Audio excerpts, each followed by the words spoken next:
process, printing will be taking place or manufacturing will be taking place layer upon layer or successive layers.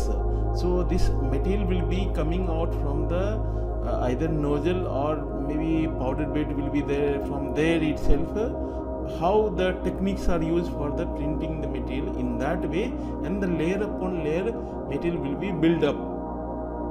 So those details, so that's why it is called the material is added in successive layers. So in this process, the material joining takes place to make the object from a 3D CAD model data. So here first you have to make the CAD model for the given product. Yes, once you are ready with the CAD model, then whatever the shape and size of the CAD model will be there, the same shape and size will be printed in the additive manufacturing machine itself. So here it is also called as or 3D printing or additive manufacturing is also called as it is the main constituent of the industry 4.0. In the right diagram you can see that this is the 3D printing process where these are the 3D printing process. Let me open laser pointer. So this is the 3D printing process, and it is the constituent of one of the constituent of industry 4.0. So industry 4.0 is nothing but the combination of the various technology such as cyber security feature, cloud computing, mobile technologies, similarly machine to machine communication, advanced robotics applications, big data analytics which is used for the whatever the data generated for analysis. Similarly internet of the things will be there, means how each machine is connected with the some technology. So those technologies will be called as the internet of things. Similarly RFID will be there, similarly cognitive computing will be there. So here the common material in additive manufacturing, we are using the polymer material, metals, ceramic material, composite material and functionally graded materials, and that can be made using different 3D printing techniques. So from this material can be of the powder form or maybe filament or maybe liquid or it may be sheet material. So it depends upon the which kind of the technologies are used. Additive manufacturing technologies are used, like in FDM machine. So in FDM machine we are using the filament, wire filament. So those filament is passing from the nozzle, and then in nozzle itself heating element will be there. In that heating element will melt the or partially melt the material, filament material, and then from the nozzle itself extruder will be there. From that extruder the material will be coming out, and then it will be printed or deposited on the print bed layer upon layer. So here some of the like manufacturing parts can be carried out through direct like what are the techniques are used or technology are used, those technology I am discussing here. So like direct, it can be direct energy deposition, or it can be powder bed fusion process, or it may be binder jetting process. Similarly the material extrusion that we are calling the FDM techniques. Similarly material jetting process will be there, sheet lamination will be there, or photopolymerization will be there, that also we are calling sometimes VAT polymerization. So these are the commonly used additive manufacturing technologies nowadays for the making of the any complex part as per the customer's requirement. So here customization can be possible, but in conventional manufacturing process customization will be difficult. So here coming to the first thing, so additive manufacturing follow the certain process chain. So process chain is nothing but the step by step follow. You have to follow the steps, then only the final part will be printed. So first in additive manufacturing, the first thing is that you have to design the CAD model. Once you are ready with the CAD design, so CAD design can be done in any CAD software like Fusion 360, or it may be AutoCAD, or it may be Creo software, or it may be SolidWorks. Depends upon the what software you are using for the making of the product. Yes, so once your CAD model is ready, and then you have to send that CAD model to the STL file format. Means you have to save your CAD model file format, whatever the file format having the CAD model, that file format will be saved into the STL file format, because the machine will only accept the STL file format, or 3D printing machine will only accept the given the file format, that is STL file format. Once you are ready with the STL file format of the CAD design, then you have to send that STL file format to the machine, 3D printing machine. So there itself you have to perform machine setup. So like maybe sometimes loading of the material, sometimes the process parameter setting, sometimes you have to set the temperature, similarly the other boundary condition. So those setting will be done in the machine setup, and after that you can perform the building of the material, that is layer upon layer printing will be taken place, and then you can carry with the whatever the how many layers is required. So that many layers you have to perform. That means machine itself will perform, no need of worry about anything. So here what will happen, the machine itself how many layer is required, that many layer will be performed. Once slicing is done, so slicing, during the slicing itself how many layer will be required for printing of that CAD model, so that will be decided. So that many layers automatically will be performed. So once your part is printed, for final layer is printed, after that what you have to do it, you have to perform the part removal from the print bed. So depends upon the which technology are used.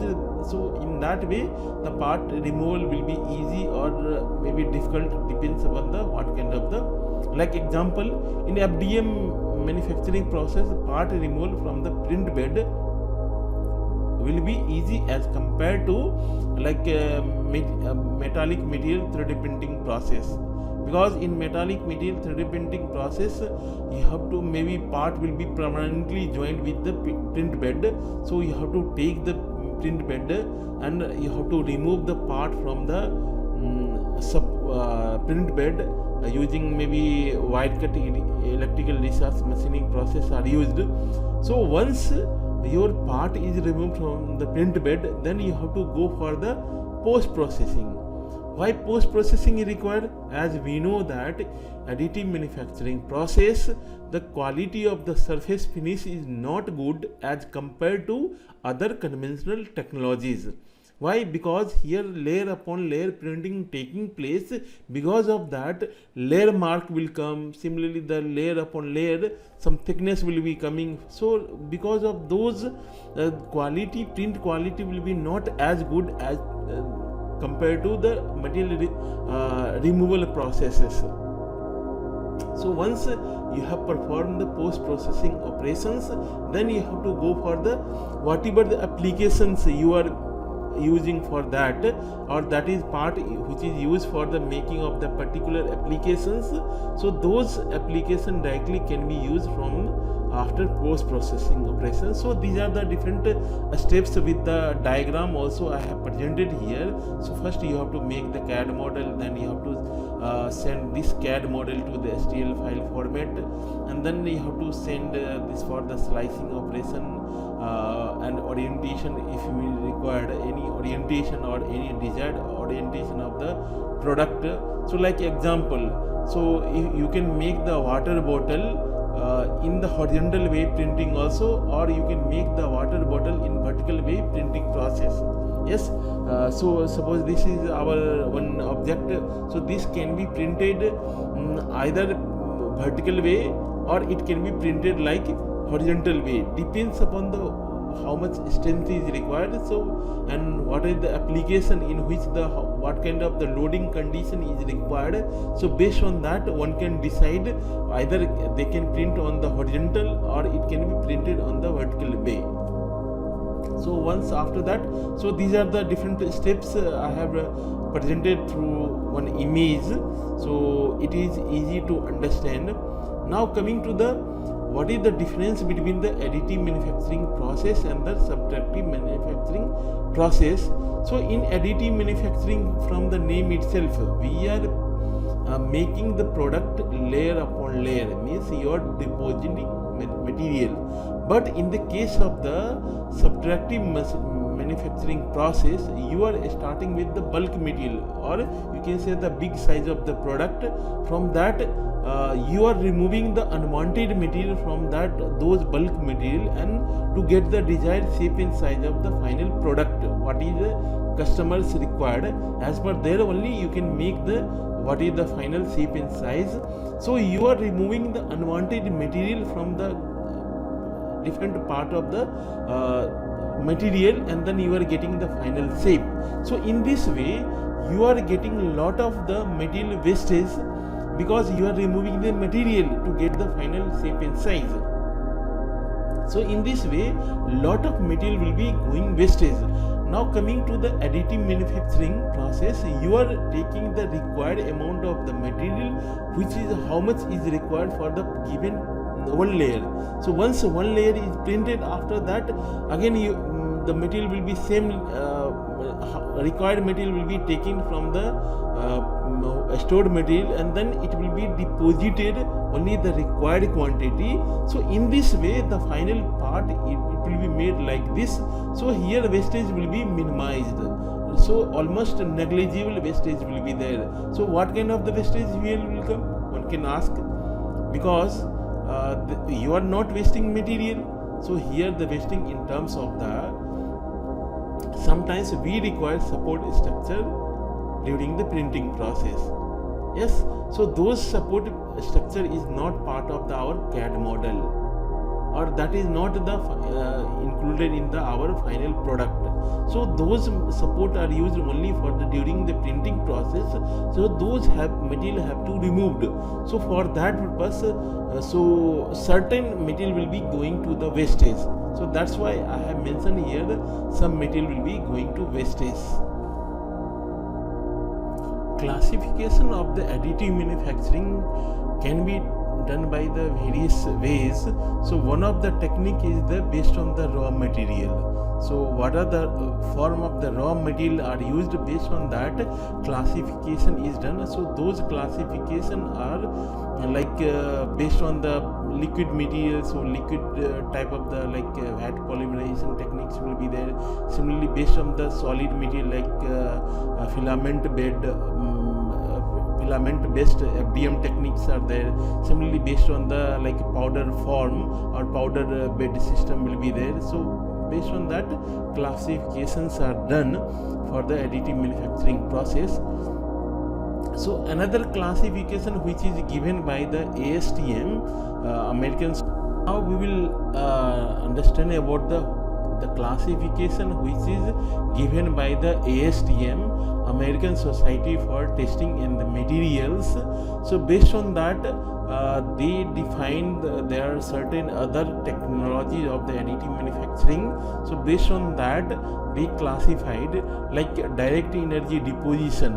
So in this process the thermal energy are used to fuse the material as they are being supplied and being deposited.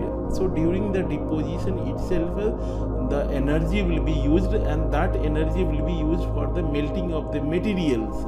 Yes, suppose the laser nozzle will be there, from the nozzle itself the material will be supplied, and the material will be get melted during the process where it is coming out of the nozzle, and it will be deposited on the print bed. So based on that is the direct energy deposition. Now coming to the powdered bed system, another classification given by the ASTM. So in this powder bed system, on the print bed powder will be spread, and then energy will be supplied. So it may be laser energy or electron beam energy or maybe plasma beam energy, based on the what kind of the energy source are used. So those energy source will scan the whatever the powder material spread on the powder bed. So based on our CAD model only, the scanning will be taking place, and then final solidification of the scanned area where the energy is passing, and then solidification will be taking place. So those layer upon layer printing will be also taking place. So that's why it is one of the another classification given by the ASTM. Similarly, in the binder jet machining process, so here the liquid bonding agent will be used, and it will be selectively deposited to join the powder material. So here, so no melting of the powder material, either partial or complete melting will be taking place in this binder jetting process. So here some binding material will be used or supplied on the powder, and then those binding material or binding agent will bind the different powder which is already present on the powder bed.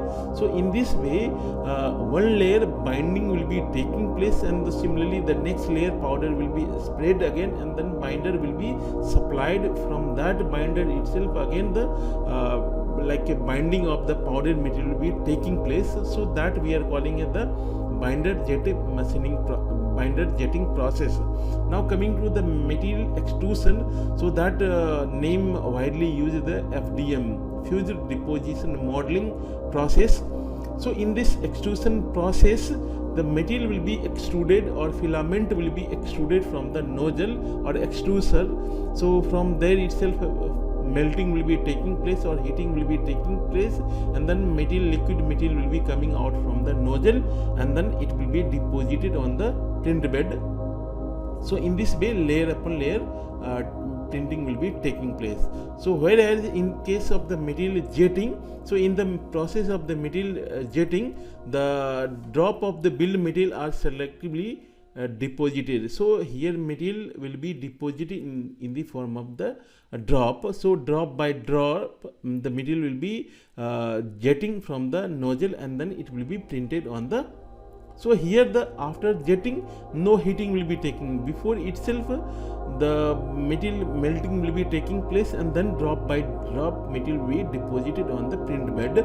So in this way printing will be taking place. Now coming to the sheet lamination process, so here different sheet of the material will be taking place, and then whatever the CAD model will be there, as per the CAD model diagram, each layer cutting of the sheet will be taking place, and then sheet will be placed as per the sequence in which it is cut from the different way. So in this way you can make the making of the cardboard model. From that stacking will be taking place. So it is nothing but the stacking of the different sheet in the desired format. So whatever the one layer profile of the sheet will be there, that profile will be cut using the different technology, and then it will stacking one upon another as per the whatever the profile is required for the final product. There itself sequencing will be taking place. Whereas in the VAT polymerization process, here you are using the liquid material, and that liquid material, when it is passed by the layer or laser light or maybe other light also, ultraviolet light or UV light, in that case what will happen, that initial monomer will be there, those monomer will be converted into the polymer. So interlinking of the material will be taking place. Because of that, solidification will be taking place. So basically it is nothing but the special kind of the light energy. That light energy falls upon the liquid material, and that liquid material will be solidify. So one layer will be solidify. In this way another fresh liquid will come, and then light will be passing in which the scanning is required. So those area material only the printing will be taking place or solidification will be taking place. So in this way printing will be so this is the classification which is given by the ASTM. Now coming to the biocompatible 3D printing materials. So all material are not biocompatible. So there are two different concepts one has to be knowing about. The first is the biocompatibility and another is the biodegradability. So both any material may be or may not be both biocompatible and biodegradable. So as we are discussing about the for the biomedical application, so our material, whatever the material we are selecting for the printing process, so those material should be biocompatible material, so that when the part is made or implant is made or any product is made from those material should be compatible with our human body or what application, biomedical application you are using. So it not create any irritation to the body or any harmful effect to the body. If any harmful effect is coming, that means those material are not biocompatible. So means those material having the property, it should be compatible with our skin, or when it is implanted into our body where the fracture taking place or any organ is failure taking place, so those parts should be not react with our body, so it will be compatible with our skin itself. So there are certain material, so those material we should be knowing about those materials such as PLA material, polylactic acid. It is the both biocompatible and biodegradable material. So in biocompatible you know about. Now coming to the biodegradable means when those material is printed and from that printed part is implanted into the human body, so what will happen, slowly those the implant will be degraded in the body itself in the presence of the human body fluid itself, because as we know that human having some body fluid, so in the presence of the body fluid itself the material degradation will be taking place. So over the time, all whatever the shape and size of the implant or part which is implanted into our body, so those will be degraded over the time. So here the re-surgery for the removal of the whatever the implant or the part is not required there. So similarly the another material is the polyamide, similarly the PEEK material, polyethylene ethyl ketone.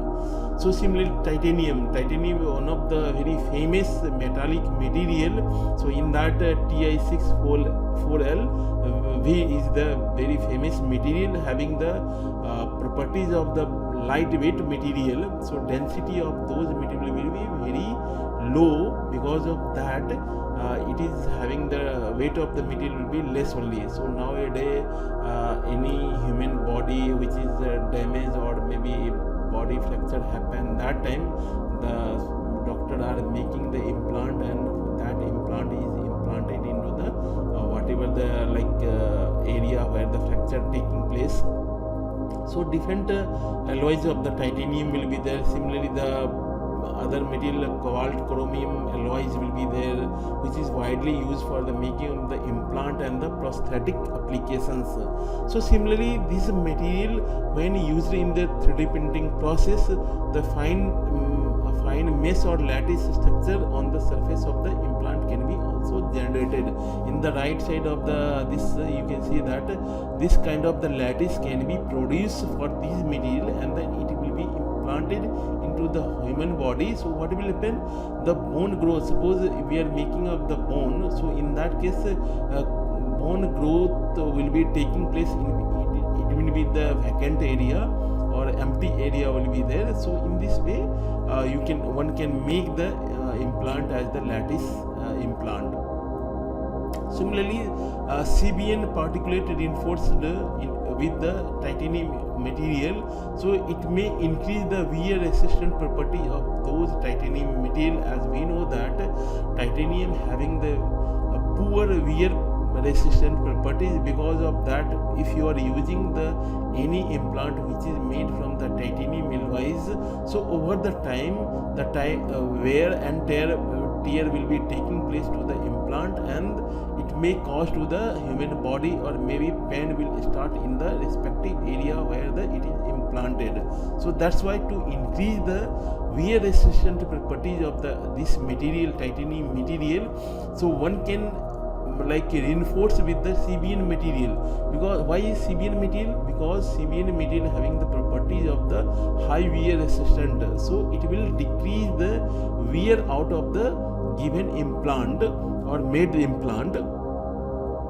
So one can use for this application. Now coming to the here healthcare application of the biomedical applications, 3D printing applications. So it can be used for the tissue engineering. In tissue engineering, different organs are made using different additive manufacturing techniques. So part which is directly made from those 3D printing process can be used as the prosthetic, or like maybe sometimes our some of the ear portion is damaged, so those damaged area will be removed and it will be implanted, or it can be prosthetic will be made similar to the our ear. As we know that ear, whatever the profile of this ear will be there, so those profile will be sent to the CAD model, and then from the CAD model itself one can convert into the STL file format, and then printing will be taking place. So this can be used for the 3D like tissue engineering. Similarly, it can be used for the implant making. So here I have shown you there are various type of the implant present here. So those implant can be also made from the this application. So similarly, I am showing about the acetabular bone. So this bone can be used for the here hip joint or near to the hip joint. So similarly, you are making the knee implant joint. So that time, so these are the different applications of the additive manufacturing in the medical field. Similarly, it can be also used for the drug delivery, where the certain required area will be there. So those areas, so the drugs will be sent out, and then from those drugs only recovery will be taking place for the required area. Similarly, it can be used for the surgical applications. So surgical equipment are made from these material or 3D printing process, so that the quality and whatever the design material of the surgical instrument will be there, so that can be used. So similarly, it can be used for the operative purpose also, operating planning purpose. So here one of the diagram I have shown you, and then here it is showing that doctor may do the practice of performing the operation on the design model, or maybe like a certain prototype will be there, and then before performing the real surgery, that time doctor will be knowing about or team of the doctor will be knowing about what are the steps they can follow during the actual surgery process. So there are certain open source softwares which can be used for the making of the 3D printing purpose. So here one of the like a 3D printer is the RepRap. So similarly, another maybe the like Feinberg, another which is developed by them also. Similarly, the CAD model can be also taken from the different source, or it can be used for the making of the like real life product. So CAD software like Fusion 360 can be used, or it can be used like Creo software, or maybe AutoCAD, or it may be any code like SolidWorks or any other software can be used. So here now there are certain repository where the CAD model are available, or maybe some scientists and engineers, they are designing the CAD model and they are keeping on the some database. So from that database also one can use the CAD model. Standard CAD model will be there. From as per the requirement, that CAD model can be again downloaded and can saved in the STL file format as per the requirement. So similarly, there are certain slicing software. As we know that we have to perform slicing of whatever the CAD model we have made. So those slicing can be done using the different software. So one of the very famous open source software is the Cura software, which is like produced by the Ultimaker software, the Ultimaker company, having the lot of 3D printing machines. So these are the things related to slicing software. So there are certain resources which can be used for this purpose. So those can be online resources will be there. From those resource database one can download the required the information and can start the printing of the material as per the 3D printing. Now coming to the what is the need of the biomedical implant. So here need is that sometimes we know that whatever the any body fracture happened, so those area bone may be damaged, so replace to the fractured area with some additional design material, so that when bone grown will be there, so by that time it will be inserted in the body, and then complete bone growth will be there, so that time it can be removed out. So that is there are certain things that I am going to discuss about what is the need of the biomedical implant. So first is that whatever the bio implant we are making, so it can be biocompatible, it must be biocompatible, but it can be biodegradable or non-degradable. It depends upon so it should be first biocompatible, then only we can use those material for the biomedical implant purpose. So after that, here we know that certain cases we have seen that previously, so it will provide, means biomedical implant will provide environment for the tissue formation for variety of tasks nerves, lungs, skins and orthopedic applications or issue there. So grown of the skins and other organs will be very easy compared to without using implant. So for that purpose, here the biomedical implant are also used. So similarly, sometimes also we have seen that in the case of the soft bone cartilage in the hip joint and knee joint and the shoulder joint, where may be taking place over the passage of the time, and then this condition will become worst, or it may be very painful if those design of the implant is getting changed over the time. So because of the change in the design or maybe the structure of the implant, because of the wear and tear, so this lead to the pain in the body itself. Sometimes we are also calling the arthritis name of the disease. So in this way, sometimes it is required to have the proper biomedical implant design and shape, so that it will be not having any pain or any other issue in our human body. Similarly, the most common issue with the implant is metal to metal contact that I was discussing in the previous things. So where will result in the making of the failure of the implant, or maybe size will be reduced than the original size. So because of that, maybe pain will come and then issue may come. So because of this reason, we have to use the biomedical implant so that